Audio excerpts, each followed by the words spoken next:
زه تل په کتاب لوستلو ټینګار کوم. د دې یو لامل دا دی هغوی چې کتابونه لولي خبرې د خلکو د هرکلي وړ وي. خلک ډېر غوږ ورته نیسي، راښکون لري خبرې، نوې خبرې لري هر چاته. نن له تاسو سره د ګټې خبرې شریکوم، خو دا داسې ګټه ده چې تاسې باید لومړی کتاب ورته ولولئ. کتاب مو چې ولوست، ستاسې پیرونکي به ډېر زیات شي، ستاسې دوکانداري به ورسره ښه شي او بهترین ژوند به تجربه کوي. راځئ چې د دې کتاب په اړه خبرې سره وکړو.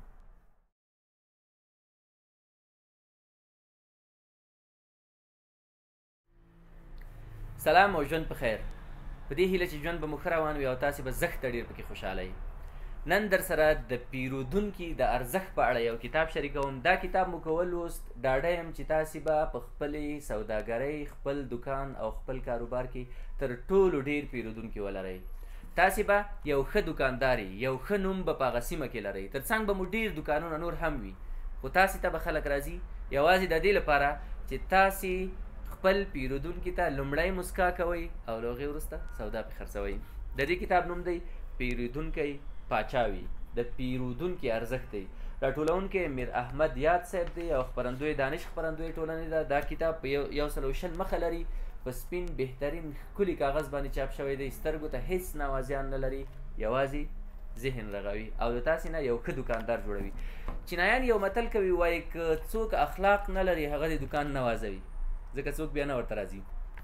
په دې کتاب کې له پیرودونکي یا هغه چا څخه چې له تاسې څخه سودا اخلي یا تاسې معامله ورسره کوئ او یا مو قرارداد ورسره کړی وي یا خپل توکي پرې خرڅوئ، له هغو سره د چلند په اړه زښتې ډېرې خوندورې، زړه راښکونکي او د پیرودونکي د ډېر هرکلي وړ خبرې پکې دي.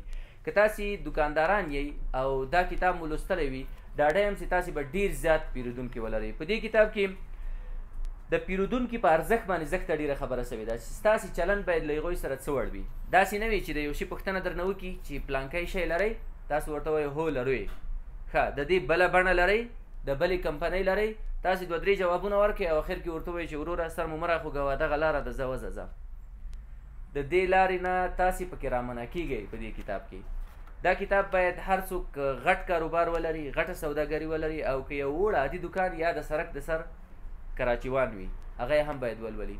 په روانه ژبه باندې لیکل شوی دی، یوازې د زده کوونکو یا د محصلینو لپاره نه دی، د عامو خلکو لپاره دی. یاد صاحب خو تاسو مخکې هم د هغه کتابونه لوستلي دي، د هغه ژباړې مو لوستلي دي چې ډېره بهترینه روانه ژبه یې ده. مفهوم یې راژباړلی دی په هر ځای کې چې په ډېره اسانۍ باندې لوستونکی پرې پوه شي. په دې کتاب کې چې 120 مخه کتاب دی، تاسې کړی شئ چې دا کتاب په 2 ورځو کې ډېر په اسانۍ باندې ولولئ. خو دا یو ځل مه لولئ، 2 ځل 3 ځل 4 ځلې ولولئ، خوند ترېنه واخلئ او د کاروبار ښه بڼه ترېنه زده کړئ. دا کتاب تاسې له دانش خپرندوی ټولنې او د هېواد له نورو کتابتونونو نه ډېر په اسانۍ باندې ترلاسلی شئ. په دې کتاب فهرست نه مې زه یو څو عنوانونه درته ووایم. دا کتاب تاسو ته دا انګېزه درکوي که غواړئ چې تاسو ښه سوداګر شئ او ښه پلورونکي شئ، نو د پیرودونکي ډېر زیات درناوی وکړئ. یوازې د یو معاملې په حد کې مه ورته ګورئ چې دی تاسو نه یو شی اخلي، پیسې درکوي او نور په مخه ځي. دی ستاسې دایمي د سوداګرۍ د برخې ملګری دی. له ګیلمنو پیرودونکو سره د چلند بڼه درښیي. یو څوک تاسو نه ګیله کوي، تاسو ته وایي چې مثلا ستاسې د خوږو دوکان دی، تاسو ته راځي چې ستاسې د کیک خوند دا پلاس هم نه دی.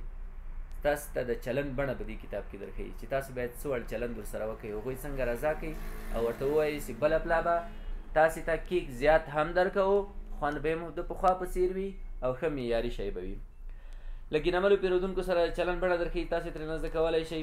د بدن اشارې درښیي چې اول سر کې یو څوک راسي، تاسې مسکا ورته وکئ، مثلا چې کله پیسې تاسو ته درکوي ورته ووایئ چې خیر دی، که نه وي ستونزه نشته، بیا به یې راکوئ. مثلا که چېرته تاسې زړې پیسې بېرته د ماتې پیسې بېرته ورکوئ بقایې او پیسې زړې وي، نوي نه وي، ستاسو چلند به څه وړ وي، څه به ورته وایي، بښنه باید ترېنه وغواړئ. دا ټولې طریقې شته پکې. تعقیبي پوښتنې باید ترېنه وکړئ له خپلو پیرودونکو نه، کوم څوک چې ستاسې ګاهک دی یا دایمي ستاسې کلاینټ دی، تاسې ته دایم راځي چې مثلا دا ځل چې موږ دغه نوی شی جوړ کړی و، د دې خوند څنګه و، څه مشکل خو پکې نه و، ستاسې خوښ شو خوښ مو نه شو. یعنی تاسې ته په عین حال کې ځینې هغه پوښتنې چې د یو چا په ذهن کې د دکاندارۍ په وخت کې نه وي هغه هم در اچوي چې له پیرودونکو سره په چلند کې باید تاسې کومې پوښتنې وکړئ او د هغو څه وړ جوابونه ورکړئ. پیرودونکی پاچا وي، د پیرودونکي ارزښت دا کتاب هرومرو پیدا کړئ، ویل ولئ، خوند ترېنه واخلئ او خپله سوداګري مو پکې خوندوره کړئ. ژوند